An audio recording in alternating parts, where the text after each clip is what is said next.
The woman who saved me with her last $2 had no idea she was talking to a billionaire.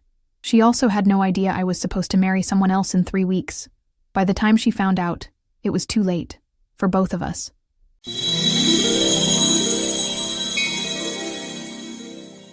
The number 42 bus wheezed to a stop on Fifth Avenue, and William Stone stood there like an idiot, patting his empty pockets. 20 minutes ago, he'd been reviewing quarterly reports in his Bentley while his driver navigated Manhattan traffic. Now he was stranded on a street corner, robbed of his wallet, phone, and dignity, by 2 kids who couldn't have been older than 16. The irony wasn't lost on him. William Stone, heir to a billion-dollar hotel empire, defeated by a couple of teenagers with a knife and quick feet. His Armani suit was wrinkled from the struggle, his usually perfect hair disheveled, and for the first time in his privileged life, he understood what it meant to be powerless. "Sir, you getting on or not?" The bus driver's voice cut through his daze, impatient and unsympathetic. William stepped forward, his hand automatically reaching for a wallet that wasn't there. I don't have exact change. I was robbed and... Then you're walking, pal. Next. That's when she appeared. A young woman with tired eyes and work-worn hands, digging through a small purse with the desperation of someone counting their last pennies. She was beautiful in a way that made his chest tighten. Not the polished, artificial beauty of his social circle, but something raw and genuine that hit him like a physical blow. Julia Santos looked up from her purse, her warm brown eyes meeting his gray ones, and time stopped. Something primitive stirred in both of them, a recognition that went deeper than logic, deeper than reason. Her heart hammered against her ribs as she took in this stranger. Expensive clothes, desperate eyes, and an aura of vulnerability that made her want to protect him, even though he was clearly out of her league. She saw a man who looked lost, frightened, human. He saw an angel in a faded diner uniform who was about to save him without knowing his name or his net worth. "Wait," she said, her voice soft but determined. Julia's hands trembled as she pulled out her last few coins, her bus fare home after a 12-hour shift, her grocery money for tomorrow, her small safety net between stability and disaster. "You don't have to," William started, but she was already counting coins into the driver's palm, with the efficiency of someone who'd made every penny count her entire life. "Yes, I do." Julia's fingers brushed his as she guided him onto the bus, and electricity shot up both their arms like a live wire. Everyone deserves to get home safe. William followed her to a seat in the back, his mind reeling. In his world, people helped others for networking opportunities, tax write-offs, or photo ops. But this woman, this beautiful, exhausted woman, had just given him her last money because it was the right thing to do. No agenda, no expectation of return, just pure human kindness. "Thank you," he said, settling beside her. The bus lurched forward, and their shoulders bumped. Neither pulled away. The contact sent heat coursing through both their bodies, and Julia had to remind herself to breathe. "I'm Will Thompson." The lie came easily, automatically. In his circles, everyone knew the Stone name, associated it with power, wealth, expectation. But she looked at him like he was just a man, and he wanted to keep it that way. "Julia." She smiled, and it was like sunrise after the longest night. "You look like you've had a rough day." You could say that. William studied her face, memorizing every detail, the way she tucked a strand of dark hair behind her ear with unconscious grace, the small scar above her left eyebrow that spoke of childhood adventures, the kindness in her eyes that made his chest ache with something he'd never felt before, genuine human connection. "What about you? Long shift?" 12 hours at Marco's diner. Julia leaned back, her body finally relaxing for the first time all day. "But it's honest work." Something in her tone suggested she'd been told otherwise, probably by people who'd never worked a day in their lives for someone else's approval. William felt a surge of protectiveness that surprised him with its intensity. Honest work is the best kind. She turned to look at him fully, her eyes searching his face with curiosity. "Most people in suits don't think so. Most people in suits are idiots," William said, earning a genuine laugh that did things to his heart he didn't know were possible. The sound was music, joy, life itself. "Besides, you just saved a complete stranger. That makes you better than most people I know." The bus pulled up to her stop, and Julia stood reluctantly, as if leaving him was physically painful. "This is me." William grabbed her hand before she could leave, his thumb tracing across her knuckles. "Let me pay you back, please. That money meant something to you." "It was just bus fare," Julia said. But her hand trembled in his, betraying how much the gesture had cost her. Anyone would have done it. "No," William said firmly, his voice rough with emotion. "They wouldn't have. You're special, Julia." She looked down at their joined hands, her heart racing like she'd run a marathon. "I work at Marco's Diner on 8th Street, every day except Sunday. I'll find you," William promised, and something in his voice, raw, desperate, absolutely certain, made her believe him. As she walked away, William watched through the window until she disappeared into the crowd, already planning his return to a world he'd never cared about before. Her world. The next morning, William Stone stood in his penthouse office overlooking Central Park, staring at the city below through floor-to-ceiling windows that cost more than most people's annual salaries. 24 hours ago, he'd been content with his life of board meetings, charity galas, and carefully orchestrated social interactions designed to maintain the Stone family empire. Now, all he could think about was a waitress with kind eyes who'd given him her last coins without knowing his bank account held more money than she'd see in 10 lifetimes. His reflection in the window showed a man born to privilege, Harvard MBA, custom suits, inherited power, but inside, he felt as lost as he had on that bus. The weight of expectation sat on his shoulders like a physical burden, heavier this morning than it had ever been before. "Mr. Stone?" His assistant, Patricia, knocked on the mahogany door. "Your mother is here about the engagement announcement." William's jaw tightened involuntarily. Margaret Stone swept into his office like a hurricane in Chanel, her cold blue eyes already calculating the social and financial benefits of her son's arranged future. Every movement was calculated, every word chosen for maximum impact. This was a woman who'd never made a decision based on emotion, who saw love as weakness and marriage as merger. "Darling, we need to discuss the wedding timeline. Victoria's father is getting anxious to finalize the hotel acquisition," Margaret said, placing a crystal picture frame on his mahogany desk. The photograph showed Victoria Ashford, blonde, beautiful, and perfectly blank, in the way that magazine covers demanded. "She's ideal for you. Breeding, connections, the right family name. The merger will make us the largest luxury hotel chain in North America." William stared at the photo and felt absolutely nothing. Yesterday, he'd held Julia's hand for 30 seconds and felt more alive than he had in his entire 30 years.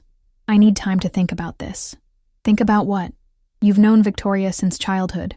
The families have been planning this for years. The engagement party is next month, the wedding 6 months after that. Everything's arranged."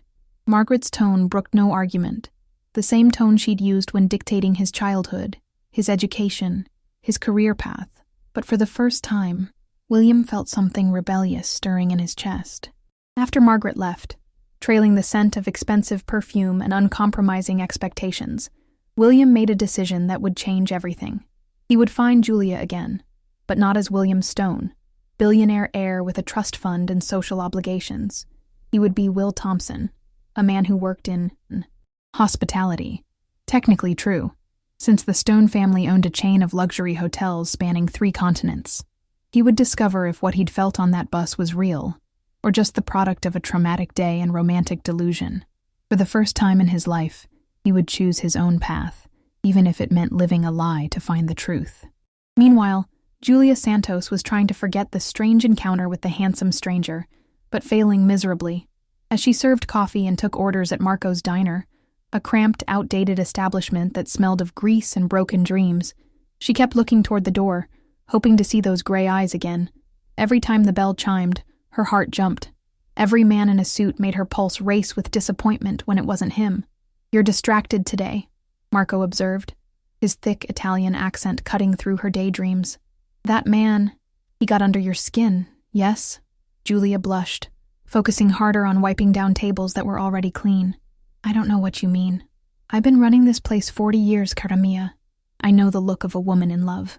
3 days later, William walked into Marco's Diner wearing jeans and a simple button-down shirt that probably cost more than Julia made in a week, though she didn't know that. He'd practiced this moment, rehearsed what he'd say, but when Julia looked up from behind the counter, every planned word evaporated like steam from fresh coffee. "Will?" Her face lit up with genuine pleasure that made his heart do dangerous things. "You found me. I promised I would." He slid into a booth by the window, noting how her worn uniform couldn't hide her natural grace, how she moved with unconscious elegance even in this rundown place. "I wanted to pay you back for the bus fare. You don't owe me anything," Julia said, pouring him coffee with hands that trembled slightly. "But I'm glad you came." Over the next 2 weeks, William became a regular fixture at Marco's diner. He'd arrive after the lunch rush when the place was nearly empty, stay until Julia's shift ended, and they'd talk about everything except the lives they led outside those vinyl booths. Julia talked about her dreams of opening her own cafe someday, a place with good coffee and homemade pastries where people felt welcome. William talked about feeling trapped by family expectations, carefully editing out the billions attached to those expectations and the fact that his family business employed 50,000 people worldwide. But Margaret Stone was not a woman to be ignored or outmaneuvered. She hired Davies and Associates, the most discreet private investigation firm in Manhattan, to track William's movements. What they discovered horrified her. Detailed photographs of her son, heir to a hotel empire, spending his afternoons with a waitress in a rundown diner in Queens. The photos showed intimate conversations, lingering touches, the unmistakable body language of two people falling in love. "This is completely unacceptable," Margaret told Victoria over lunch at the exclusive Meridian Club, where membership cost more than most people's houses. "William is having some sort of breakdown. We need to intervene before he does something truly catastrophic to the family reputation." Victoria Ashford set down her champagne flute with predatory precision. She was beautiful in the way that money could buy. Perfect teeth, perfect skin, perfect everything. But her eyes were cold as winter steel. "What kind of intervention did you have in mind? The kind that reminds him exactly what he has to lose, and what that little nobody has to gain." 3 weeks into their daily meetings, the air between William and Julia had become so charged with sexual tension that other customers noticed. Every conversation was foreplay, every glance a promise, every accidental touch a small explosion that left them both breathless and wanting more. William found himself living for the moments when Julia would laugh at something he said, her whole face lighting up with joy, or when she'd lean close to refill his coffee and he could smell her shampoo, something simple and clean that drove him wild with desire. The pretense of his fake identity was becoming harder to maintain, not because he was bad at lying, but because being with Julia made him want to be completely honest for the first time in his life. She was teaching him what it meant to be seen, really seen, by another person. "You know," Julia said one evening as she wiped down tables with methodical precision, "I still don't know much about you. This hospitality job of yours, what exactly do you do?" William paused, his coffee cup halfway to his lips, his heart hammering against his ribs. "I manage properties, hotels, make sure guests have what they need." "Sounds important," Julia said, not noticing the way his hands tightened around the ceramic mug. "Is that why you dress so well? Even in jeans, you look like you stepped out of a magazine." William set down his cup with trembling hands, his throat suddenly dry. Every day he spent with her, the lie grew heavier, more suffocating. But the truth felt impossible, catastrophic. "Julia, can I ask you something?" "Anything." She moved closer, close enough that he could see the flecks of gold in her brown eyes, close enough to count her eyelashes. "Do you ever feel like you're living someone else's life? Like the real you is trapped inside, watching from behind glass?" Julia stopped wiping and looked at him intently, her heart racing at the vulnerability in his voice. "Every day of my life, but not when I'm with you." She moved even closer, and William could feel the heat radiating from her body. "When I'm with you, I feel like myself for the first time in years, like I'm exactly where I'm supposed to be." William stood up abruptly, his body moving without conscious thought, driven by pure need. Julia was inches away now, close enough to touch, close enough to kiss, close enough to lose himself in completely. "Julia, don't talk," she whispered, her voice husky with desire. "For once in your life, don't think. Just feel." And then she was kissing him, her lips soft and warm and perfect against his. The kiss was gentle at first, tentative, but when William pulled her closer, something wild and desperate took over. Julia's hands fisted in his shirt, and William lifted her onto the counter, his mouth moving against hers with hunger that shocked them both with its intensity. "God, Julia, William breathed against her lips, his forehead pressed against hers, both of them panting. "I've wanted this since the moment I saw you on that bus.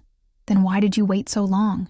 Julia's voice was shaky, her whole body trembling with want and something deeper. "Love," though neither of them had said the word yet. "Because I'm not who you think I am," William said, the words tumbling out before he could stop them, driven by desperation and the need to be honest with this woman who was stealing his heart piece by piece. Julia pulled back slightly, her eyes searching his face with sudden intensity. "What do you mean?" Before William could answer, his phone buzzed with an emergency alert, a sound that cut through the moment like a knife. He'd forgotten he was supposed to meet Victoria for dinner at Le Bernardin, a dinner his mother had arranged to discuss engagement details, wedding timelines, and the merger that would make the Stone family the most powerful hotel dynasty in North America. "I have to go," William said, stepping back from Julia so quickly she almost fell off the counter, her heart shattering at his sudden withdrawal. "Go.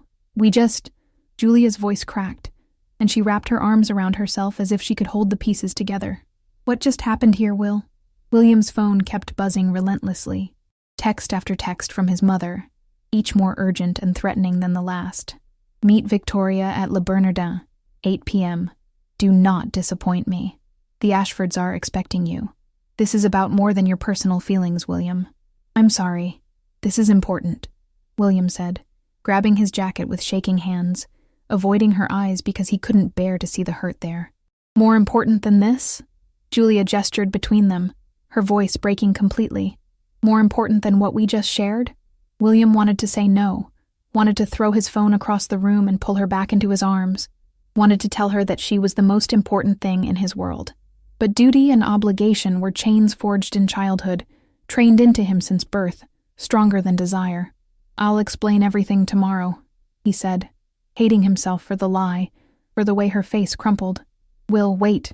But he was already gone, the bell above the door chiming his exit like a funeral dirge, leaving Julia alone in the empty diner, with her lips still burning from his kiss and her heart breaking from his rejection. William arrived at Le Bernardin to find Victoria already seated at their usual table, looking perfect in a way that suddenly seemed artificial, manufactured. She was studying her phone with the attention most people reserved for great literature, her perfectly manicured nails tapping against the screen. "You're late," she said without looking up, her voice carrying the faint British accent she'd cultivated at boarding school. "And you look disheveled." William's hand went automatically to his hair, which was still mussed from Julia's fingers running through it. "It's been a long day." Victoria finally looked at him, her blue eyes narrowing with calculating precision. "Well, clean yourself up. Your mother wants to announce our engagement next week. The invitations have already been ordered." William's blood ran cold, every muscle in his body tensing. "Next week? We never discussed a timeline." "There's nothing to discuss," Victoria said coolly, cutting into her perfectly prepared fish with surgical precision. "This has been arranged since we were children. Our families have been planning this merger for years. Don't tell me you're having second thoughts." William thought of Julia's kiss, of the way she'd looked at him like he was her whole world, like he was worth saving. "What if I am?" Victoria laughed, a sound like breaking crystal. "Don't be ridiculous, William. You can't throw away everything your family has built for some passing fancy. What if it's not passing?" Victoria's perfect composure cracked for just a moment, revealing something cold and calculating underneath. "Then you're a fool. And fools don't deserve what we can give each other. Power, prestige, financial security. Love fades, William. Money doesn't." That night, William lay awake in his king-sized bed in his penthouse apartment, staring at the ceiling and thinking about Julia's kiss and Victoria's words. He was trapped between two worlds, and he was beginning to realize that choosing one meant losing everything he'd ever known. The next morning, William showed up at Marco's diner looking like he hadn't slept in days, carrying a bouquet of white roses and desperation in his bloodshot eyes. Julia was behind the counter, her face carefully neutral, but he could see the hurt she was trying to hide behind professional courtesy. The dark circles under her eyes told him she'd cried herself to sleep, and the knowledge that he'd caused her pain felt like a knife twisting in his chest. "We need to talk," William said, setting the roses on the counter with trembling hands. "I'm working," Julia replied without looking at him, her voice carefully modulated to hide the way it wanted to break. "Julia, please, let me explain what happened last night." She finally met his eyes. and the pain there nearly destroyed him. Explain what? That you kissed me like I meant everything to you and then ran away like I was nothing. That whatever this is between us isn't real? It's the most real thing in my life, William said desperately, his voice cracking with emotion. That's exactly why I ran. Because I'm terrified of how much I want you, of how much I need you. Julia's resolve wavered at the raw honesty in his voice. Terrified of what? Of losing myself completely, of wanting something so badly that it destroys everything else, of falling so hard that I can't find my way back to who I was before you.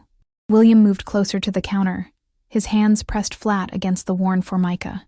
Of discovering that what I feel for you is bigger than anything I've ever known. Why would that scare you? Julia moved closer, her voice dropping to a whisper, her professional mask slipping to reveal the vulnerable woman underneath. William reached for her hand, relief flooding through him when she didn't pull away. Her skin was warm, real, grounding him in a way nothing else ever had. Because I'm not free, Julia. There are obligations, expectations, contracts signed in blood before I was old enough to understand what they meant. People depending on me, family honor, business deals that affect thousands of employees. What kind of obligations? Julia's heart was racing, part of her afraid to know the answer. William's throat tightened with the weight of secrets he couldn't share. Family business, generational contracts, things I committed to long before I knew what love could feel like. Julia studied his face, seeing something she'd missed before, the weight of enormous responsibility that sat on his shoulders like Atlas carrying the world. What if you could be free? What if there was a way? I don't know if that's possible, but I'm willing to try, for you, for us. Julia leaned across the counter, close enough that William could smell her perfume mixing with the scent of coffee and fresh pastry. What if I told you that I'm falling in love with you? Would that make you fight harder? William's heart stopped, then started again at double speed. Julia, I know it's crazy. We've only known each other a few weeks, but I've never felt anything like this before. Her eyes were bright with unshed tears. You make me feel alive, like I'm worth something, like my dreams matter. Tell me you feel it too. William cupped her face in his hands, his thumbs brushing away the tears that had started to fall. I feel it. God help me. I feel it so strongly it's rewriting everything I thought I knew about myself. He kissed her then, soft and desperate and full of promises he prayed he could keep. When they broke apart, she was smiling through her tears. Then fight for it, she whispered. Fight for us. Whatever these obligations are, we'll face them together. I will, William promised, meaning it with every fiber of his being. I'll find a way to be free. I'll find a way to choose you. Over the next few days, William threw himself into finding a solution with the same intensity he'd once reserved for corporate acquisitions. He met with lawyers, reviewed contracts, and searched for any loophole that might free him from his engagement to Victoria. But his mother's machinations ran deep, and the Stone family fortune was tied up in trusts and agreements that made rebellion financially catastrophic. The engagement contract includes penalty clauses. His lawyer, Robert Harrison, explained during a clandestine meeting at a downtown cafe far from Stone family territory. If you break it without cause, the Ashford family can sue for breach of contract. We're talking hundreds of millions in damages. There has to be something, William said, desperate. Some way out. Not without destroying your family's business empire. Is this woman really worth that much? William thought of Julia's smile, her laugh, the way she made him feel human. She's worth everything. Meanwhile, Julia was noticing things about Will that didn't quite add up. Small inconsistencies that nagged at her during quiet moments. His clothes were expensive even when he tried to dress down. She'd worked retail long enough to recognize designer labels. His hands were soft, uncalloused by manual labor. He knew obscure details about fine dining and luxury travel that seemed odd for someone who claimed to work in hotel management. You've never actually told me which hotel chain you work for, Julia observed one afternoon as they walked through Central Park, watching couples row boats on the lake. I told you, it's complicated. Family business, small company. How small? Small enough that you probably haven't heard of it. Julia stopped walking, turning to face him fully. Will, are you married? What? No! William's eyes went wide with genuine shock. Julia, why would you ask that? Because you're acting like someone with massive secrets. The kind of secrets that ruin people's lives. Julia crossed her arms defensively. And in my experience, the biggest secret men keep is wives. William ran his hands through his hair, frustrated by his inability to tell her the truth. I'm not married, but there are complications. Big ones. What kind of complications? The kind that could destroy both our lives if I make the wrong choice. Julia felt a chill run down her spine. What aren't you telling me? Before William could answer, his phone rang with a ringtone that made his blood freeze. Vivaldi's Four Seasons, programmed specifically for calls from Stone Industries headquarters. Margaret Stone's name flashed on the screen, and William's face went white as paper. I have to take this, he said, walking away from Julia toward a cluster of trees. But Julia had seen enough. The ringtone was classical music, sophisticated and expensive. The caller ID had shown Margaret Stone for just a split second before he'd angled the phone away, and his reaction had been pure panic, not the mild annoyance of someone dealing with a work call. When William returned 5 minutes later, his face was grim, his jaw set in hard lines. I have to go. Family emergency. Will?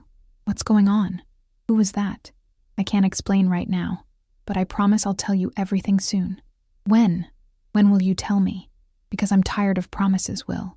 I'm tired of feeling like I'm falling in love with a ghost. William's heart clenched at the pain in her voice. Soon. I swear to you, soon.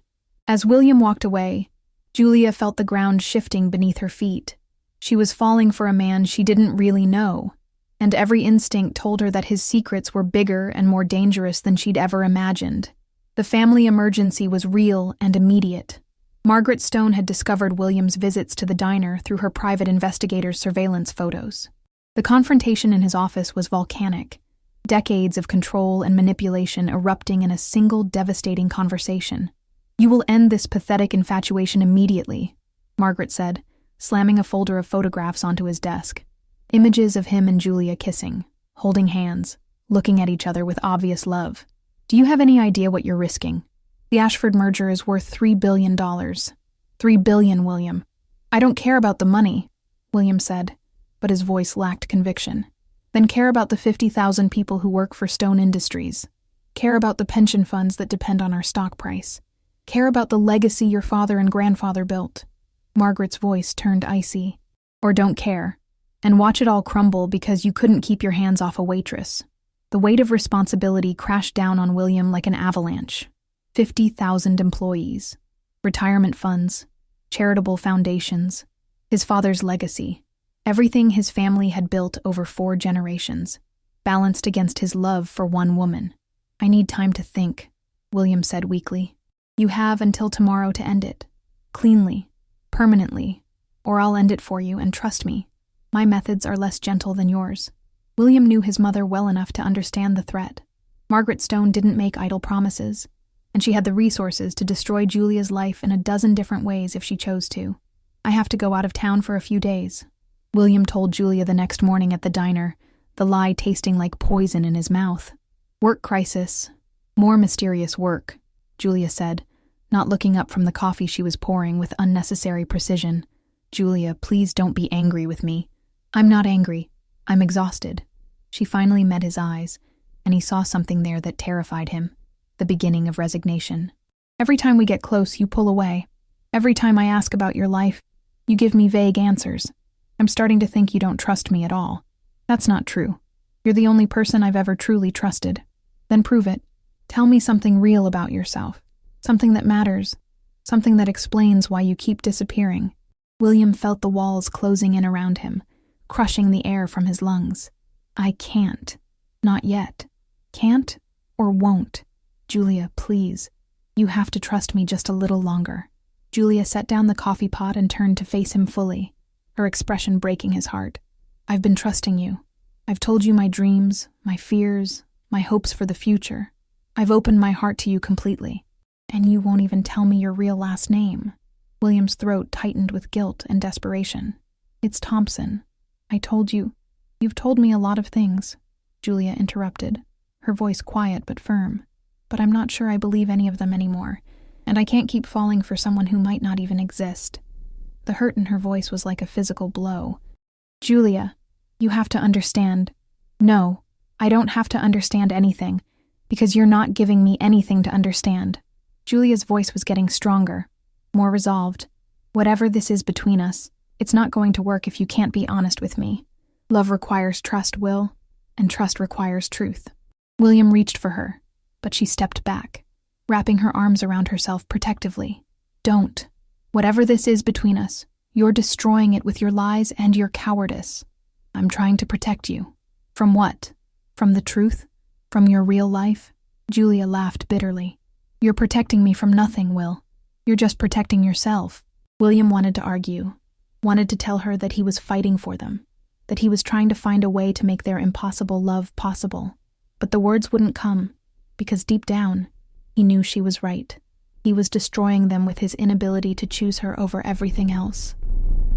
I'm sorry, he said finally, the words completely inadequate. So am I, Julia whispered, tears threatening to spill over. I'm sorry I let myself fall for someone who doesn't exist. I'm sorry I thought love was enough to overcome lies. As William left the diner, the bell chiming his exit like a death knell, he knew he was losing the best thing that had ever happened to him. But he also knew that telling her the truth would hurt her more than his lies ever could, or so he told himself. The engagement party was everything Margaret Stone had envisioned. Crystal chandeliers casting rainbows across marble floors, champagne fountains flowing with Dom Perignon, and New York's elite gathered in their finest to celebrate the union of two powerful dynasties. The Plaza Hotel's grand ballroom had been transformed into a winter wonderland of white roses and silver ribbons, a setting worthy of royalty. William stood in his perfectly tailored tuxedo, watching Victoria work the room with the practiced grace of someone born to high society, and felt like he was attending his own funeral.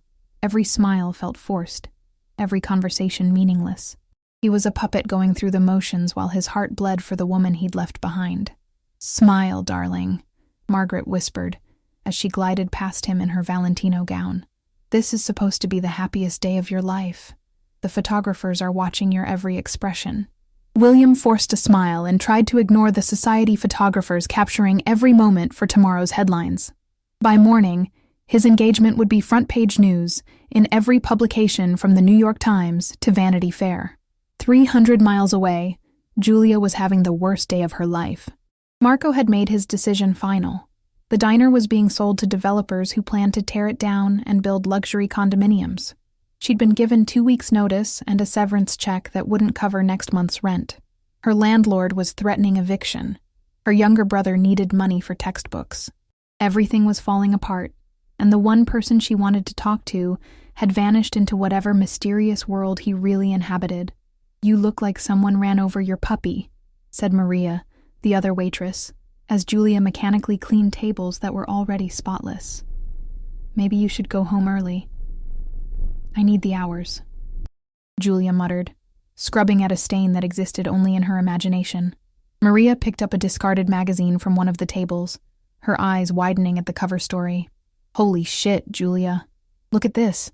Hotel heir William Stone announces engagement to society beauty. Victoria Ashford.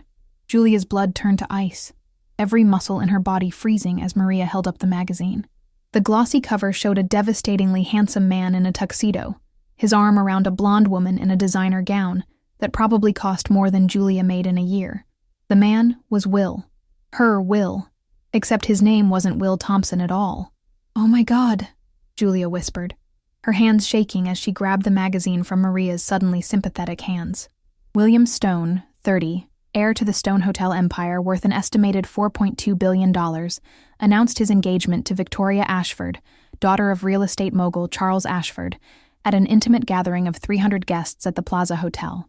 The couple has been together since childhood, and sources close to the family say the spring wedding will be the social event of the decade, uniting two of America's most powerful families. Julia felt like she was drowning in freezing water. Every word was a knife to her heart, every detail another layer of betrayal. Will wasn't just lying about his name. He was lying about everything. He wasn't a simple hospitality manager. He was a billionaire, and he was engaged to another woman, had been engaged the entire time he was kissing her, making promises, making her fall in love with a ghost. Julia didn't remember leaving the diner, didn't remember taking 3 different subway trains to Manhattan, didn't remember walking through the elegant lobby of the Plaza Hotel. She only remembered standing outside the grand ballroom in her faded waitress uniform, still clutching the magazine like evidence of a crime, her heart hammering against her ribs like a caged bird. The engagement party was in full swing when she arrived. A string quartet played Mozart while guests in designer gowns and tuxedos sipped champagne and discussed stock portfolios and charity boards. Security tried to stop her. A girl in a cheap uniform clearly didn't belong in this world, but Julia pushed past them with the desperate strength of someone with absolutely nothing left to lose. "Will!" she shouted across the ballroom, her voice cutting through the cultured conversations like a scream. The entire party stopped. 300 pairs of eyes turned to stare at the young woman who had just shattered the evening's carefully orchestrated perfection. Whispers spread like wildfire as society matrons clutched their pearls and raised their phones to capture the spectacle. William's face went white as paper when he saw her, his champagne flute slipping from nerveless fingers to shatter on the marble floor. "Julia, what am I doing here?" Julia laughed, the sound sharp and bitter as broken glass. She held up the magazine, her hand trembling with rage and heartbreak. "I came to congratulate you on your engagement, Mr. Stone.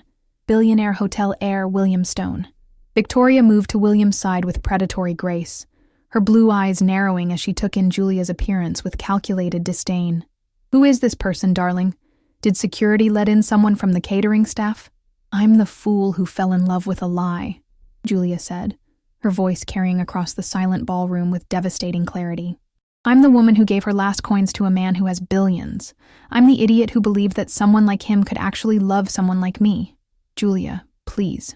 William started toward her, but she held up her hand like a shield. Don't you dare come near me." Tears were streaming down her face now, and she didn't care who saw them. Was any of it real? The kisses? The promises? The way you looked at me like I was worth something? Or was I just some sort of charity case to make you feel better about your privileged life? "It was real," William said desperately, his voice breaking with emotion. "Everything between us was real. You're the most real thing in my life. But you're engaged to her." Julia pointed at Victoria, who was watching the scene unfold with fascinated horror. "You've been engaged this whole time, lying to me every single day."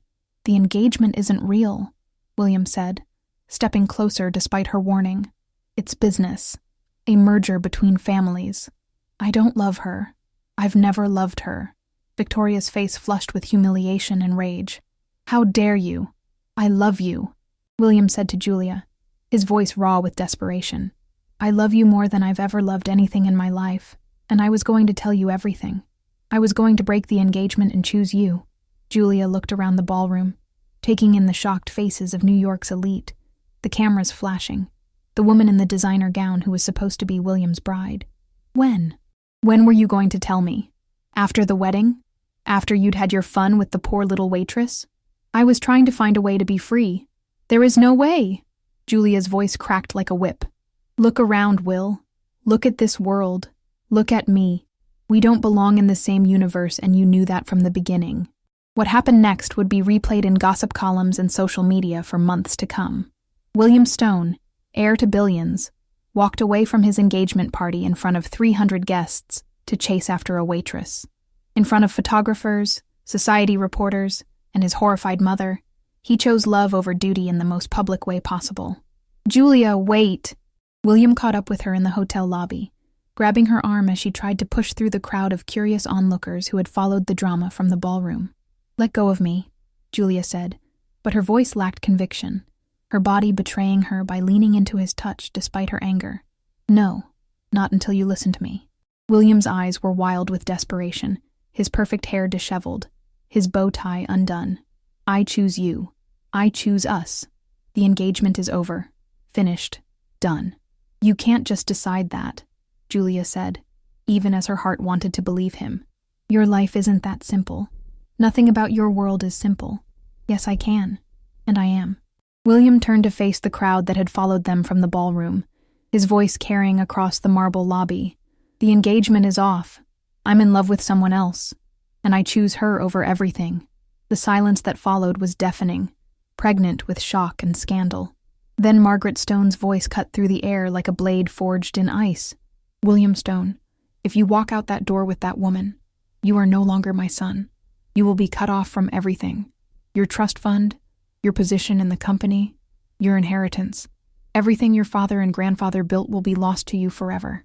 William looked at his mother, then at Julia, his heart torn between duty and desire. I'm sorry you feel that way, Mother. But I can't live my life for your expectations anymore. He took Julia's hand and started toward the exit, but Julia pulled back, her face pale with horror at what she was witnessing. No, she said firmly. I won't be the reason you lose your family. I won't be responsible for destroying your life. You're not destroying anything. You're saving me from a life that was never really mine. Will, stop, Julia said, her heart breaking as she watched his world crumble around them. Look what you're doing. Look what I'm doing to your life. This is insane. The only insane thing would be letting you walk away. You're worth more than all of this. The money, the company, the expectations. You're worth everything. But Julia was already walking away, pushing through the crowd toward the exit, her vision blurred with tears. William started to follow, but Margaret's voice stopped him cold. Let her go, William. Let her go, and we'll pretend this never happened. The engagement can be salvaged, the merger can proceed, and your reputation can be rebuilt. William watched through the glass doors as Julia disappeared into the New York night, swallowed by a city that suddenly felt impossibly vast and empty. The next morning, the headlines were merciless. Hotel heir's public meltdown. William Stone humiliates fiancé at engagement party. Cinderella story gone wrong. Waitress crashes high society. The $4 billion breakdown. Julia couldn't leave her apartment. Reporters camped outside her building. Her private life had become public entertainment, painted as either a gold digger or naive victim. William fared no better. His mother froze his trust fund, called emergency board meetings. Victoria's father threatened lawsuits. The Stone family stock dropped 15%. Both were learning that sometimes love isn't enough to overcome the forces determined to keep two people apart. 6 weeks after the engagement party disaster, Julia had become a prisoner in her own existence. The media circus showed no signs of dying down. If anything, it had intensified as more details emerged about the Cinderella scandal. Paparazzi followed her everywhere with the persistence of bloodhounds, turning simple errands into gauntlets of flashing cameras and shouted questions. The corner bodega where she'd shopped for years now felt like running a hostile obstacle course. You should write a book, Maria suggested during one of her clandestine visits, smuggling groceries up the back stairs to avoid the photographers camped outside Julia's building. Publishers are calling the diner asking about you. They're offering serious money. I'm not selling my story, Julia said from her position on the couch where she'd been for the past 4 days, wrapped in blankets like a cocoon. I just want it all to disappear. I want my life back. But her old life was gone forever. Marco's diner had closed permanently, partly due to the media circus that had descended on it like a plague of locusts. Julia was unemployed, nearly broke, and infamous for all the wrong reasons. Her face was recognizable to millions of people who felt entitled to judge her choices, her character, her very worth as a human being. Every day brought new headlines, new speculation about the mystery waitress who had captured and destroyed a billionaire's heart. The tabloids painted her as everything from a manipulative social climber to a naive victim of circumstance. None of them bothered to ask for her side of the story, preferring to craft narratives that sold papers rather than seeking truth. Julia's phone buzzed constantly with interview requests from everyone from Barbara Walters to Jerry Springer, but she ignored them all. The only calls she answered were from her brother Miguel, who was worried about the impact on his college applications, and her landlord, who was threatening eviction due to the media chaos disrupting other tenants. I can't live like this, Julia whispered to her empty apartment, her voice echoing off walls that felt like they were closing in on her. I can't be the woman who destroyed a billionaire's life. I can't be this person they've made me into. Meanwhile, William was fighting his own battles in a war that seemed impossible to win. His mother had made good on every single threat, freezing his access to the family fortune and orchestrating a hostile takeover of his position within Stone Industries. The emergency board meeting had been a massacre, with Margaret painting him as emotionally unstable and unfit to lead a multinational corporation. You've destroyed everything, Margaret said during one of their increasingly bitter confrontations in the family's Park Avenue penthouse. 30 years of careful planning, 4 generations of building this empire, gone because of some infatuation with a waitress who probably can't even balance a checkbook. It's not infatuation, William said, his voice hoarse from weeks of arguing, pleading, and fighting for something he was beginning to think might be impossible. It's love. Real love. The kind you've never understood. Love? Margaret laughed, the sound like ice cracking.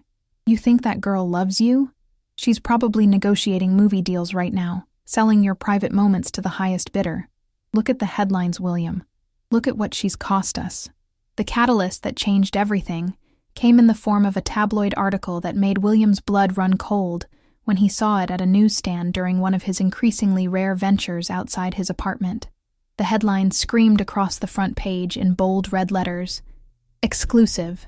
The waitress speaks out. I regret everything about William Stone. His hands shook as he bought the magazine, his heart hammering against his ribs as he found a photo of Julia looking exhausted and hollow-eyed, her hair pulled back severely, dark circles under her eyes that spoke of sleepless nights and endless tears. But as he read the exclusive interview, his confusion grew into something approaching horror. I never asked for any of this, Santos said from her Queen's apartment, surrounded by legal documents and job rejection letters. I just wanted to help someone who looked like they needed help. I never imagined it would destroy both our lives completely. The article went on to quote Julia saying things that felt like daggers to his heart. He lives in a different world, a world where people like me don't belong. I was stupid to think we could make it work. Some fairy tales don't have happy endings. They just have expensive consequences. The most devastating quote came at the end. I wish I had never met William Stone.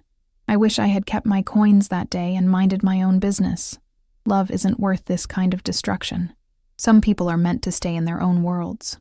William read the article 3 times, each pass feeling like another layer of his heart being stripped away. If Julia regretted meeting him, if she truly believed their love was a mistake that had ruined both their lives, then what was he fighting for? What was the point of losing everything if the woman he'd sacrificed it all for wished none of it had ever happened? What William didn't know, what he couldn't know, was that Julia had never given an interview to anyone. The entire story was a fabrication, created by a tabloid editor who had spliced together quotes from anonymous sources close to the situation and recycled old photographs from social media. The magazine had paid a former co-worker from the diner to provide insider details about Julia's supposed regrets and bitterness. Julia was horrified when she saw the article during a rare trip to the corner store for groceries. The quotes attributed to her were lies, complete fabrications that painted her as bitter and manipulative when all she felt was heartbroken and lost. She immediately called the magazine to demand a retraction, but they claimed they had sources and recordings they couldn't reveal. I have to call him, Julia said to Maria, who had brought her the magazine along with groceries smuggled past the reporters still camped outside. I have to explain that I never said those things. He'll think I hate him. Do you have his number? Maria asked gently. Julia realized with growing horror that she didn't.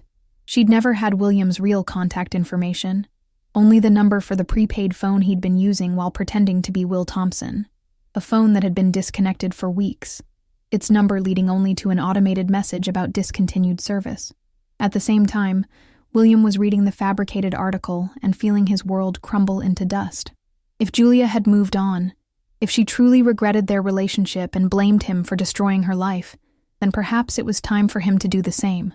For the first time since the engagement party, William began to seriously consider surrender. If Julia didn't want him, if their love had been real only for him, then what was the point of fighting a war he could never win? The turning point came for Julia in the most unexpected way. While hiding in her apartment, avoiding the world that had become hostile territory, she discovered an envelope that had been slipped under her door during one of the media frenzies outside. Inside was a handwritten note from an elderly woman named Eleanor Hartwell, along with a business card for a small cafe in Brooklyn called Second Chances. Dear Miss Santos, the note read in elegant script, I've been watching your story unfold in the papers, and I see myself in you, a young woman who dared to love someone the world said she couldn't have. 50 years ago, I faced a similar choice. I chose safety over love and have regretted it every day since. Please don't make my mistake. My cafe needs a manager, and you need a fresh start. Sometimes the universe gives us second chances when we're brave enough to take them. Eleanor. Julia stared at the note for a long time, tears streaming down her face. For weeks, she'd been drowning in other people's versions of her story, letting strangers define who she was and what she was worth. But Eleanor's words reminded her of something she'd forgotten in all the chaos. She had agency. She had choices. She didn't have to be a victim of circumstances or public opinion. The next morning, Julia did something she hadn't done in weeks. She got dressed, put on makeup, and walked out her front door. The photographers were still there, cameras flashing as she emerged, but for the first time, she didn't duck her head or try to hide. She walked straight through them with her chin up, refusing to let them see her as anything other than a woman with dignity and purpose. Second Chance's Cafe was everything Julia had ever dreamed of. Cozy, warm, filled with the smell of fresh coffee and homemade pastries. Eleanor Hartwell was in her 70s, with silver hair and kind eyes that held decades of wisdom and hard-earned peace. "You're smaller than you look in the photographs," Eleanor said with a gentle smile. "But you have stronger eyes than I expected. Good. You'll need that strength for what comes next." "What comes next?" Julia asked. "Building the life you want, instead of accepting the life other people think you deserve," Eleanor said, pouring coffee into mismatched mugs that somehow felt perfect. "Tell me about your cafe dream. The real dream, not the watered-down version you tell yourself when you're scared." For the first time in months, Julia talked about her dreams without apologizing for them. She described the cafe she wanted to open, a place where people felt welcome regardless of their bank account, where the coffee was excellent and the atmosphere was warm, where community mattered more than profit margins. As she talked, she realized something profound. Her dreams had nothing to do with William or his world. They were hers, and they were valid whether or not she ever saw him again. "I let myself get lost," Julia admitted, her voice strong and clear. "I started believing that my worth was tied to his attention, that my dreams only mattered if he was there to share them. But they're my dreams. They belong to me," Eleanor smiled, recognizing the moment when a woman finds her backbone again. "Now you're talking like someone who deserves love, not someone who begs for it." Meanwhile, William was having his own moment of clarity in a place that couldn't have been more different. The boardroom where his family empire was being systematically dismantled. The hostile takeover was complete. His mother's allies had voted him out, and he was officially no longer part of Stone Industries. Everything his family had built for 4 generations was lost to him forever. "Congratulations, William," Margaret said as the lawyers finished reading the final documents. "You've successfully destroyed everything your father and grandfather worked for." "I hope she was worth it." For the first time in weeks, William smiled, really smiled. "She was worth everything. And you know what, Mother? So am I." Margaret's perfectly composed face showed the first crack of uncertainty. "What are you talking about?" "I'm talking about the fact that I've spent 30 years trying to be the son you wanted instead of the man I was meant to be," William said, standing up from the conference table with a freedom he'd never felt before. "I'm talking about choosing authenticity over approval, love over legacy." "You have nothing left," Margaret said, her voice sharp with disbelief. "No money, no company, no position in society. You're nobody.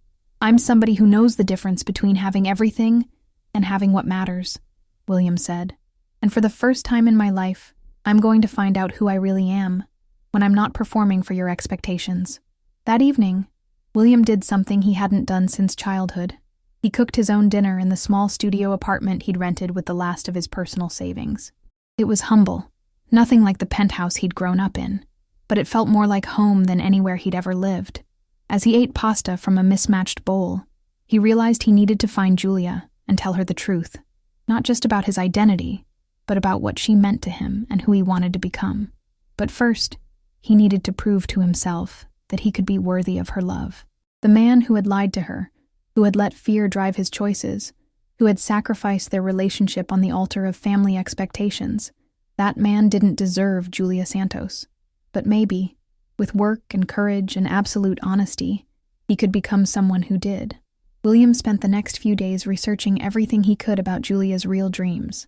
He discovered that she'd written a business plan for her cafe years ago, complete with financial projections and community impact studies. He found out about her volunteer work at local food banks, her night school classes in business management, her careful savings plan that had been derailed by family emergencies. What he learned humbled him completely. Julia wasn't just a dreamer. She was a strategist, a woman with concrete plans and the skills to execute them. She didn't need his money to succeed. She needed opportunity, support, and someone who believed in her vision as much as she did.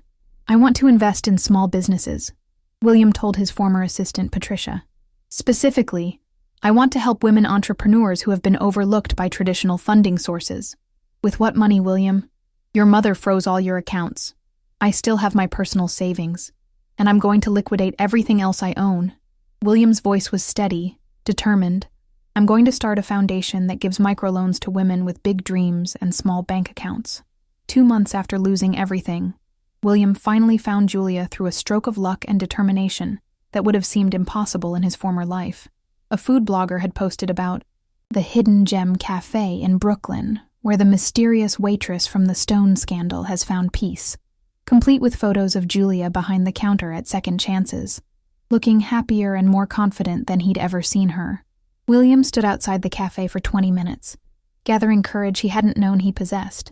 Through the window, he could see Julia training a new employee, her movements graceful and sure, her smile genuine in a way that made his heart ache with longing. She looked like she belonged there, like she'd found her place in the world without him.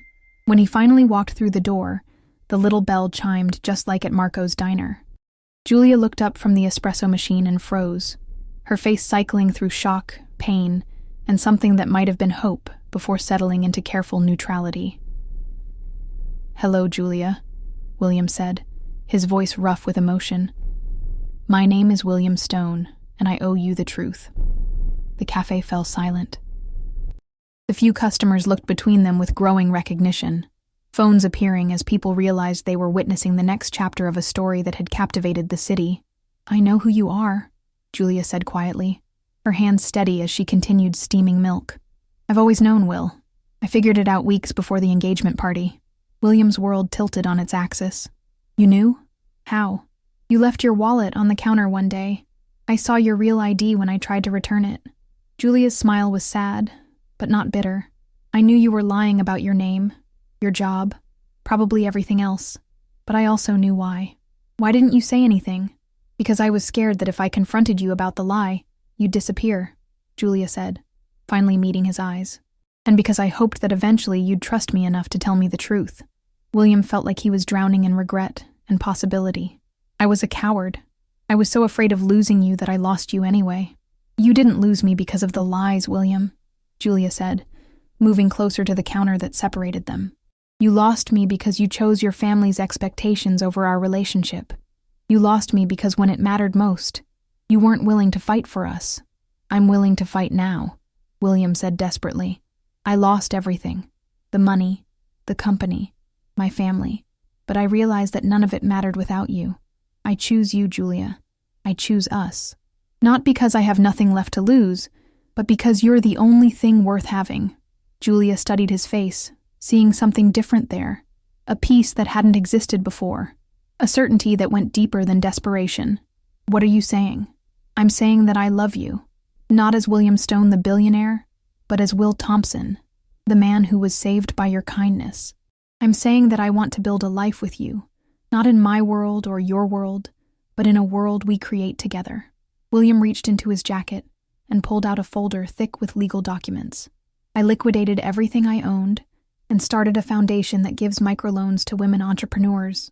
I wanted to use my privilege to help other women achieve what you're achieving. Independence, success on their own terms." Julia's eyes widened as she flipped through the paperwork. The Julia Santos Memorial Foundation was real, legally established, and already helping dozens of women start their own businesses. "You named it after me?" she whispered. "You taught me what real wealth looks like," William said. "Not the number in a bank account, but the courage to chase your dreams and the kindness to help others chase theirs." Tears were streaming down Julia's face now, but she was smiling. "You beautiful, impossible man. Do you have any idea what you've done?" "I've spent 2 months becoming the man you always saw in me," William said, reaching across the counter to take her hands. "The man who pays bus fare with his last coins. The man who believes in hard work and honest dreams. The man who chooses love over fear every single time." Julia looked around the cafe, at Eleanor, who was beaming with approval from behind the pastry case, at the customers who were openly crying at this real-life romance unfolding before their eyes, at the life she'd built from nothing but determination and hope. "I don't need you to save me," Julia said firmly. "I don't need your money or your foundation or your grand gestures. William's heart sank, but Julia wasn't finished. But I do need you to love me. The real me. The woman who burns coffee sometimes and has student loan debt and dreams that might take years to achieve. I need you to be my partner, not my savior. I don't want to save you, William said, his voice breaking with relief. I want you to save me, every single day for the rest of our lives. Julia leaned across the counter and kissed him, soft and sure and full of promise. When they broke apart, the entire cafe erupted in applause and cheers. I love you too, Julia whispered against his lips. Will Thompson, William Stone, whoever you are when you're just yourself, I love all of you. Even the part that's unemployed and living in a studio apartment? William asked, grinning. Especially that part, Julia laughed. That's the part that's real. Eleanor appeared beside them with 2 cups of coffee and a knowing smile. I think this calls for a celebration. And perhaps, she added with a twinkle in her eye, a discussion about expanding second chances into a full cafe chain. I have a feeling you two are going to do great things together. 1 year later, Julia Santos stood in the kitchen of their first cafe location, a partnership between Second Chances and Santos Coffee Company, watching William serve customers with the same care and attention she'd once shown him at Marco's Diner. He'd kept his promise to become Will Thompson in every way that mattered, working alongside her to build something beautiful from nothing but love and determination. You know, Julia said, wrapping her arms around his waist as he finished making a cappuccino for a regular customer. I never thanked you properly for teaching me the most important lesson about love. What's that? William asked, leaning back against her with a contentment that still amazed him after all these months. That real love isn't about rescuing each other, Julia said, her voice soft with wonder. It's about choosing each other, every single day, even when it's difficult, especially when it's difficult. William turned in her arms, his hands framing her face with the same reverence he'd shown from their very first kiss. You taught me something too, that the richest man in the world isn't the one with the most money. It's the one who's loved by a woman who sees him for exactly who he is. They'd both learned that love wasn't about perfection or grand gestures or fairy tale endings. It was about truth, compromise, and the daily choice to build something together that was stronger than either of them alone. The lies that had nearly destroyed them had ultimately made their love deeper, because they'd learned to value honesty above everything else. The Santos Foundation had grown beyond William's wildest dreams, helping over 200 women start businesses in their first year alone. But their greatest success story wasn't measured in dollars or headlines. It was measured in the quiet moments when they looked at each other and knew, without question, that they were exactly where they belonged. Do you ever miss it? Julia asked sometimes, when they were paying bills in their small apartment above the cafe or fixing a broken espresso machine together. The money, the power, the life you gave up?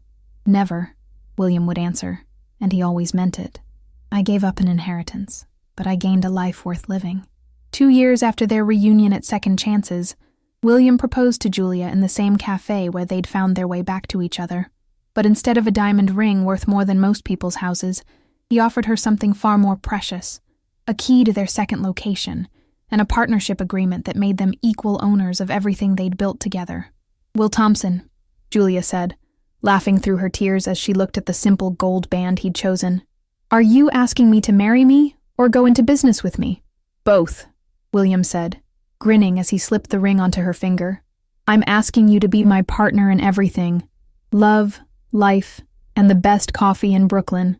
Their wedding was small and perfect, held in the original Second Chances Cafe with Eleanor officiating and their customers as witnesses. Margaret Stone didn't attend, still bitter about her son's choices, but William's father's brother came, along with several Stone Industries executives, who had quietly supported William's decision to choose love over legacy.